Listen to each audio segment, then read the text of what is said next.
We have two major breaking stories in the Kyle Rittenhouse case, and I'm just going to come right out and say it. I think Kyle Rittenhouse is going to walk on the most serious charges he's facing. I think it's very likely that in Wisconsin, the only real penalty he pays is due to carrying a weapon under the age of 18. I think when it comes to intentional homicide, I think it's going to be, he's going to win. We have two stories. The first from the Gateway Pundit's Cassandra Fairbanks. Man who fired first shots behind Kyle Rittenhouse in Kenosha has been charged. That's right. Kyle did not fire first. Someone fired behind him. He turned around. This guy, Rosenbaum, tried grabbing his weapon, and that's when Rittenhouse returned fire. Only upon believing that he was being shot at and then seeing someone lunging for him and attacking him as he was fleeing already, I think we've got a very clear-cut case of self-defense. Now, he wasn't supposed to be carrying that weapon. However, we also have another huge story coming out of Illinois. Kyle Rittenhouse won't face charges in Illinois for Kenosha shooting. Now, of course, people are probably asking, what does Illinois have to do with a Wisconsin shooting? The narrative from the left is that Kyle Rittenhouse took this weapon across state lines. Not true. Confirmed now. Illinois will not press charges. Kyle Rittenhouse did not carry a weapon across state lines. This straight up debunks the left's fake narrative, and Illinois will not be pursuing charges because of it. That says to me, the charges that are most likely to stick is just the single charge from Kenosha of carrying a weapon under the age. I think self-defense is a separate issue. And based on the legal analysis I've seen from left and right, they suggest that simply by having the weapon illegally does not negate a self-defense claim. So in that regard, I think it's very likely he's going to walk. But let's take a look at the story. The first thing I want to say, as I often say, I am not a fan of the Gateway Pundit. I actually think they do a fairly bad job. However, Cassandra Fairbanks does a fairly good job, and they do have the actual arrest, the charging documents here in the article. So in rare circumstances, I'm willing to use Gateway, particularly when it's Cassandra Fairbanks, because I know her and I trust her that she's doing a good job and she has the facts. Here's the story. Cassandra writes, the man who fired the first shots from behind Kyle Rittenhouse during the fatal incident in Kenosha has been charged. Joshua Zeminski, 35, has been charged with disorderly conduct and use of a dangerous weapon for firing his weapon during the incident on August 25th. According to the charging document obtained by the Gateway Pundit, while investigating the shooting by Rittenhouse, Kenosha detectives obtained videos in which Zeminski was holding a black handgun, which he was holding in his left hand, pointing downward. Detective Howard reports that in reviewing multiple other videos, he was able to see the defendant and Kelly Zeminski in and around multiple other people on the streets. And the defendant was seen holding the handgun down at his side in said videos. So there's actually a video put out by Kyle Rittenhouse's defense team where you can see, I believe you can see this man holding the weapon. Here's a quote. In another video, the defendant and Kelly are seen walking near a fire in the area of the Ultimate gas station lot. In later video, the defendant's right arm is seen on the video, which is taken near 63rd Street and Sheridan Road in the city and county of Kenosha, state of Wisconsin. Detective Howard reports the defendant's arm pointing the gun upward toward the sky. The document explains. Detective Howard observed a muzzle flash emit from the handgun and heard a gunshot at the same time. In another video, the defendant is clearly seen at the same location.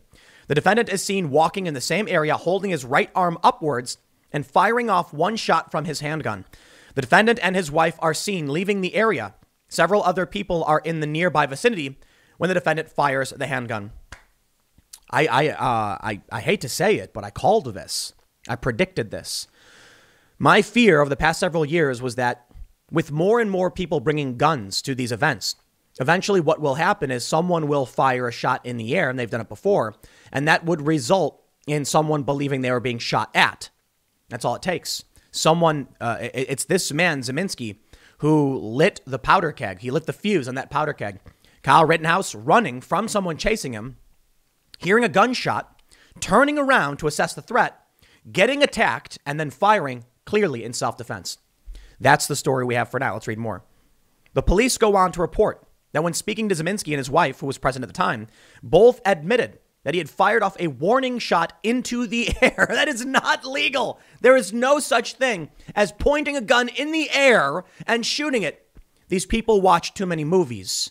Warning shots you fire. Well, first of all, I don't think you're supposed to fire a warning shot. Now, correct me if I'm wrong, because many of you probably are gun owners with gun experience and understanding of the law. My understanding with any kind of warning shot, if for whatever reason you're going to do it, is into the ground. And my understanding is that typically you don't fire warning shots at all. Okay? If you truly fear for your life and so you're going to use your weapon, you wouldn't be shooting up into the air. And guess what? Bullets come down. So no, these people are not firing warning shots. They're being reckless. This strengthens the case that Rittenhouse had reason to fear for his life and was acting in self-defense when he shot and killed 2 rioters. A New York Times timeline of events of the shooting states. While Mr. Rittenhouse is being pursued by the group, an unknown gunman fires into the air, though it's unclear why. The weapon's muzzle flash appears in footage filmed at the scene. Mr. Rittenhouse turned towards the sound of gunfire as another pursuer lunges toward him from the same direction. Mr. Rittenhouse then fires 4 times and appears to shoot the man in the head. The Times report continues. I actually sat down and spoke with the DC Riot Squad for the IRL podcast, who explained what Richie McGinnis, who was there on the ground, he was the first person there to render aid to Rosenbaum as he lay dying. And he said, actually, I don't know if it was Richie who told me this. My understanding is that Kyle was shooting as the man was falling. It may have been Richie, but it may have been someone else in the riot squad, somebody who was there. I don't want to misattribute quotes to individuals. That's why I'm trying to be careful. But that Rosenbaum got hit and was falling down as Kyle was shooting. But that was when Rosenbaum reached for his gun. We then see these tweets from Robbie Starbuck showing, yes, that Kyle Rittenhouse was fired up. Someone fired first. Gateway says Rittenhouse 17 is charged with first-degree intentional homicide. He is currently in a juvenile detention center in Lake County without bond and is due to appear in court again on October 30th. It was reported on Tuesday that Rittenhouse will not be charged in Illinois for the weapon used during the riot. Rittenhouse is a community lifeguard who was working in Kenosha the day of the shooting. In a previous statement from Rittenhouse defense team, they explained he was acting in self-defense, saying, Kyle stopped to ensure care for the wounded attacker, but faced a growing mob gesturing towards him. He realized he needed to flee for his safety and his survival. Another attacker struck Kyle from behind as he fled down the street. Kyle turned as the mob pressed in on him, and he fell to the ground, his legal team says. One attacker kicked Kyle on the ground while he was on the ground. Yet another bashed him over the head with a skateboard. Several rioters tried to disarm Kyle. In fear for his life and concerned the crowd would either continue to shoot at him or even use his own weapon against him, Kyle had no choice but to fire multiple rounds towards his immediate attackers, striking 2, including one armed attacker. The rest of the mob began to disperse upon hearing the additional gunshots. Considering this story and the story out of Denver, where an unlicensed leftist, I guess we'll call him a security guard, killed a Trump supporter, we've, me and the crew have been looking at gun laws in various states. And I'll tell you this, from our general understanding, in many places, to say the least, because we didn't go through every single jurisdiction, but it seems in many places, if you try to grab someone's weapon, that is considered a lethal threat against you. Reaching for a weapon of their own or yours will put a person in reasonable fear of death. In which case, when they tried taking his gun from him, he was firing in self-defense. Now, these leftists believe they were trying to disarm a mass shooter. That's insane. And I'll tell you what, I mean, there is a decent argument that in these chaotic situations, there is a risk to everyone being armed. You know, so one of the things we often hear about is when you have a mass shooting incident and you have a bunch of people who may be armed, who do they shoot at? How do they know who the threat is? Look, I'm not going to pretend that every single person who has a gun knows what they're doing with it. I think it's a decent argument because in this circumstance, these leftists, I'm not going to call all of them rioters, but they were pretty much all rioting. And I'm saying that because we're dealing with individuals who died, the presumption of innocence, and, I think it's important to have the details as straightforward as possible. But if you have this guy, Anthony Huber, who took a bullet to the heart, thinking that this guy is a mass shooter and he's got to get his gun away from him, well, that's just chaos. It's just chaos at the scene. I think the problem is mob mentality. These people are all attacking a guy who's got a gun instead of leaving. I wonder, there was that viral internet post where apparently the third guy who got his bicep blown off said that his only regret was not killing Rittenhouse. It makes me wonder about how you avoid situations like this. I'm not going to pretend to know how, what the laws should represent, what it's like to even be in a situation like this.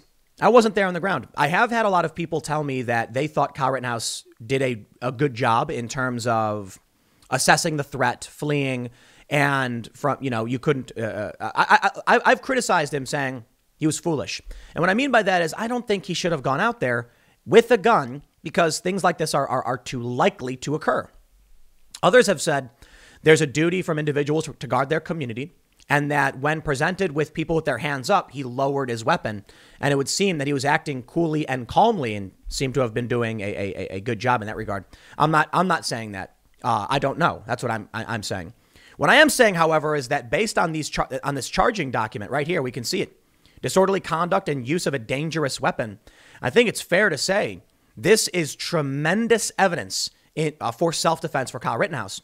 But this one right here debunks the entire leftist narrative on Kyle Rittenhouse. Share this story. Share this one. For every single person who says he brought a gun across state lines to go hunting. Nope. Illinois said no. He did not possess this weapon in Illinois. Check it out. Kyle Rittenhouse accused of killing two protesters. We'll call them unresters. That's the AP guideline, right? Days after Jacob Blake was shot by police in Kenosha, will not face charges in his home state of Illinois, prosecutors said Tuesday. An investigation revealed the gun used in the Kenosha shooting was purchased, stored, and used in Wisconsin. The Lake County State's Attorney's Office said there is no evidence the gun was ever physically possessed by 17-year-old Rittenhouse in Illinois. Rittenhouse of Antioch remains held in juvenile detention center in Lake County without bond. We understand this. His arrest became a rallying point for some on the right with a legal defense fund that has attracted millions of dollars in donations. But others see Rittenhouse as a domestic terrorist whose presence with a rifle incited the protesters. I am sick of this equivocation. For 3 nights in Kenosha, they were burning down buildings, calling Kyle a domestic terrorist. That's disgusting. Look, I said he was foolish, but that is a very, very tame criticism. He's a 17-year-old kid who came out, wanted to defend his community. I get it. I don't think it was the right move. Law enforcement needs to handle these things. As for his skills, his trigger discipline, all that stuff, I hear that he did a good job in that regard. I would have preferred him not to have to be there. But let me just tell you, before I would ever criticize Kyle Rittenhouse, I'm going to criticize the police for not intervening and stopping the rioters. I'm going to criticize the rioters for being there before I criticize the police. There's a video from Kenosha where I believe the man's 70 years old, an old man, watching his store be looted and burned down, runs up with a fire extinguisher and starts spraying people with it. Not in any way a harmful threat to anyone, more of a nuisance. And someone runs up with a rock and bashes him over the back of the head with it, leaving him laying on the ground in a pool of his own blood. That's what was happening in Kenosha. Previously, in Wisconsin, people were tearing down statues of Union soldier heroes, Hans Christian Heg, and attacking people going into stores. I'm not surprised Kyle Rittenhouse wanted to defend his community. I am extremely upset with the governor of Wisconsin, and this is a failure at the highest level. We need 2 things in this country in these circumstances. 1, the police need to be able to make arrests, and they need to be arresting these people immediately. And 2, we need our government, our law enforcement, to take these situations seriously, prosecute these individuals, accept help where it's due. So the police needed to come in. They needed to shut this down. For whatever reason, they didn't. These people were pushing a flaming dumpster towards a gas station. Where was the governor when the police said we needed the National Guard? I don't know what to tell you, man. But because of these things, because of the failures of the Democrat governor who refused Trump's offer for federal law enforcement assistance and National Guard, because the police did not go in for whatever reason, because the rioters are not being prosecuted, Kyle Rittenhouse came out. When I say, what do you think is going to happen in these circumstances? People on the left try to criticize me saying that I'm extremist rhetoric inciting this stuff. I'm sorry. First of all, I can say 50 million times, we need a neutral, objective law enforcement to stop conflict. That's above all else, right? This is why police need to be the ones to shut this down. The police need to be a nonpartisan, no violence, enforce the law system. That's not what's happening. But the left doesn't like it when I say, what do you think's going to happen if the police stand down? What do you think's going to happen if the police are defunded? What do you think happens when the governor refuses to bring in the required or requested amount of National Guard and federal law enforcement? When you see businesses burned to the ground and people's lives destroyed, which we have seen over and over again, don't be surprised when you see a Kyle Rittenhouse. And let me be clear. Kyle Rittenhouse was rendering first aid to the rioters. Yeah. You see, he came out not with the intent to kill anybody, which is clear in his providing first aid to the injured. He came out with the intent of helping maintain some order in his community. And I think ultimately things fell apart. It went really, really bad. And I'll tell you why. You can't expect Kyle Rittenhouse or a handful of armed individuals to maintain the peace. It's not enough. Otherwise, I'll tell you what happens. People die. Let me make something clear. A lot of people talk about demilitarizing the police. And I think there is an argument for this escalation that we're seeing. The problem is demilitarizing the police first requires a de-escalation from extremist tactics. If the far left are throwing Molotovs and trying to push flaming dumpsters into gas stations, which could blow it up, the police need protective gear. The more options the police have, the less likely people are to die.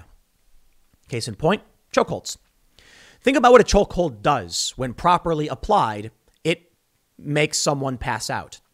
They call it a chokehold, but I think in many circumstances, if you put your arm around someone's neck and you're putting pressure on their carotid or their jugular or whatever, I'm not a doctor, whatever the veins in the neck are, they pass out. Neutralized threat, minimal harm to the individual. They can then put on the handcuffs, put them in the vehicle. The person can spit and yell and kick and do whatever they want in the back of that vehicle. If they can't do chokeholds, just because some people have died in chokeholds, well, then what are their options? Now they've got taser, which sometimes fails. Now they've got lethal ammunition from their handgun. The police need resources to stop riots, and the police need the numbers to stop riots. This is what you get right now when the police can't come in and do their job. Large amounts of police, not enough. So you get a small group of individuals who want to help render first aid and also protect themselves. But if you've got 100 rioters and you've got 4 dudes with guns and the rioters start attacking the dudes with guns, do you think the dudes with guns are just going to sit back and say, well, guess I'll die? No, they're going to say, I have to neutralize the threat before me. Now, what if you had 200 riot police and 100 rioters? The 200 riot police easily overwhelm them, have less lethal munitions, tear gas, and can shut down and disperse this without causing loss of life. What do we hear from the left? They're getting injured. The cops are firing beanbags at them or rubber bullets, and it's hitting people, and they're getting bruises and abrasions. This is one of the problems that humans have. It's a bias. Because we don't see the worst when it's prevented, we assume what we're facing is the worst. The worst that could possibly happen in a riot, in my opinion, would be a small handful of tactical officers with guns firing live ammo and just killing rioters. That doesn't happen. Why?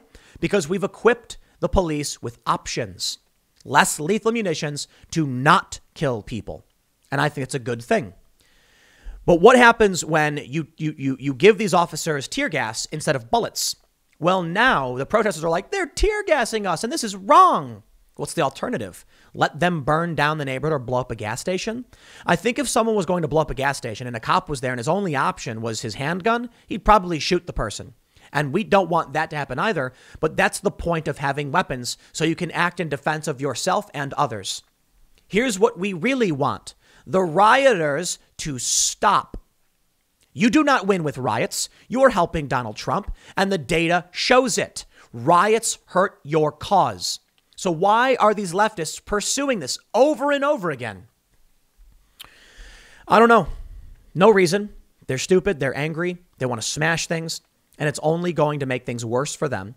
It's going to result in people voting for more law enforcement. And when the law enforcement can't do their job because they're being defunded and attacked, or because feckless Democratic governors refuse to bring the National Guard, it's going to result in people like Kyle Rittenhouse coming out and saying something has to be done. But I don't know about every jurisdiction, but I'll tell you, regular citizens can't buy less lethal munitions. I mean, you can buy paintballs, but you can't get bean bags, pepper balls, or stuff. Apparently, this is not legal for civilian use. I wonder why that is. The only option a civilian has is a lethal weapon when going out and dealing with these things. If the police are defunded and gone, they will be replaced by neighborhood watch with lethal munitions. We do not want that. We want the police to be funded, trained, to be able to shut these riots down with minimal damage, injury, or loss of life. And we want the riots to stop. They're going to keep rioting, though. They're still doing it. Tearing down statues. I mean, I got a ton of stories on this today. I got a ton of stories. It's crazy. But I felt the Kyle Rittenhouse stuff was probably the most important. So I think we'll leave it at this one. There's some other stories out of people in Portland. A lot of out-of-state individuals traveling around causing this violence. We got a big story from Project Veritas coming up later in the day because this is relevant to the election. There's a big question pertaining to whether or not the left will riot if Joe Biden wins.